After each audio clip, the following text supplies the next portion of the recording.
Praise the Lord. இன்னைக்கான வார்த்தை யாத்ராகமம் 14ஆம் அதிகாரம் 8ஆம் வசனம். கர்த்தர் எகிப்தின் ராஜாவாகிய பார்வோனின் இருதயத்தை கடினப்படுத்தினார். கர்த்தர் பார்வோனின் இருதயத்தை கடினப்படுத்தினார். கர்த்தரே பார்வோனுடைய இருதயத்தை கடினப்படுத்திட்டு கர்த்தரே இஸ்ரவேல் ஜனங்களுக்கு முன்பாக நல்லவர்னு காமிக்கிறார்னு தோணும். பட் அப்படி கிடையாது. இந்த இடத்துல ஏசாவை நம்மளுக்கு நல்லா தெரியும். ஆபிரகாமின் தேவன், ஈசாக்கின் தேவன், யாக்கோபின் தேவன் கூப்பிடப்படுறதுக்கு பதிலா ஏசாவின் தேவன் அப்படின்னு கூப்பிடப்பட்டிருக்கணும். ஆனா ஏசாவினுடைய அந்த காலம், மனம் திரும்புறதுக்கு கொடுத்த காலத்தை தாண்டினதுனால மனம் மாறுதல காணாம போயிட்டான். நம்ம எல்லாருக்குமே மனம் மாறுறதுக்குன்னு ஒரு காலம் இருக்கு. அந்த காலத்துக்குள்ளேயே மனம் மாறினாதான் கர்த்தர் அதை ஏற்றுக்கொள்வார், மன்னிப்பார். அந்த காலத்தை தாண்டினதுக்கு அப்புறம் அழுதாலும் நீங்க மன்னியுங்கன்னு சொன்னாலும் பிரயோஜனமே இல்லை. ஏசாவோட லைஃபே அதுக்கு ஒரு எக்ஸாம்பிள்.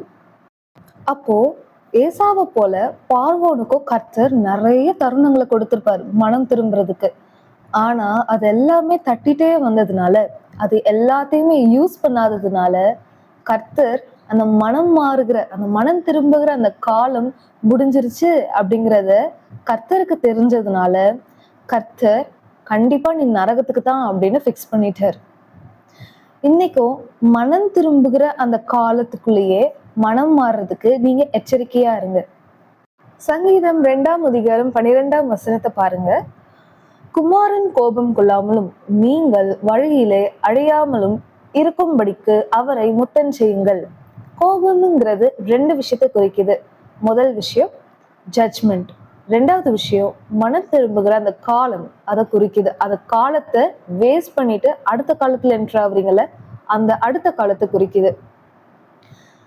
நீங்க மனம் திரும்புகிற காலத்துல மனம் திரும்பாம அதை வேஸ்ட் பண்ணிட்டு அதுக்கு அப்புறம் இருக்கிற அந்த அடுத்த காலத்துக்குள்ள போனீங்கன்னா, கோபத்துக்குள்ள போனீங்க அப்படின்னா உங்களுக்கும் ஏசாவை போல மனம் மாறுதல காணாம போயிருவீங்க.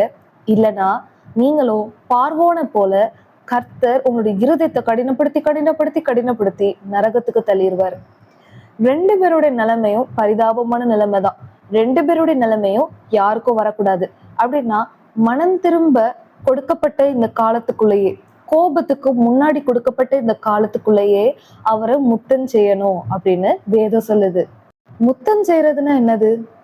முத்தம் செய்யறது அப்படின்னா பைபிள் பிரகாரம் லூக்கா 7ஆம் அதிகாரம் 45, 46, 47 அந்த வசனங்களை வாசிச்சா தெளிவா தெரியும். 45, நீ என்னை முத்தம் செய்யவில்லை, இவளோ நான் உட்பிரவேசித்தது முதல் என் பாதங்களை ஓயாமல் முத்தம் செய்தாள். 47ஆம் வசனம் 2ஆம் பகுதி, இவள் மிகவும் அன்பு கூர்ந்தாள். அன்பு கூறுவதுதான் முத்தம் செய்யறது. அன்பு கூறுறதுன்னா என்ன நம்ம எல்லாருக்கும் நல்லா தெரியும். யோவான் 14ஆம் அதிகாரம் 15ஆம் வசனம், நீங்கள் என்னிடத்தில் அன்பா இருந்தால் என் கற்பனைகளை கை கொள்ளுங்கள். கற்பனைகள்னா என்ன? பைபிள்ல கர்த்தர் நம்மளுக்கு எழுதி கொடுத்திருக்கிற அனைத்து வார்த்தைகளும் தான் கற்பனைகள். அதை கடைபிடிச்சீங்கன்னா நீங்க அவரிடத்தில் அன்பு கூறுறீங்கன்னு அர்த்தம். அவரிடத்தில் அன்பு கூறுறீங்கன்னா அவரை நீங்க முத்தம் செய்யறீங்கன்னு அர்த்தம். நீங்க அவரை எந்த நேரத்துல முத்தம் செய்யணும் அப்படிங்கறது இப்ப ரொம்ப இம்பார்ட்டன்ட். மனம் திரும்புகிற அந்த காலத்துக்குள்ளேயே மனம் திரும்பி முத்தம் செய்ய வேண்டும்.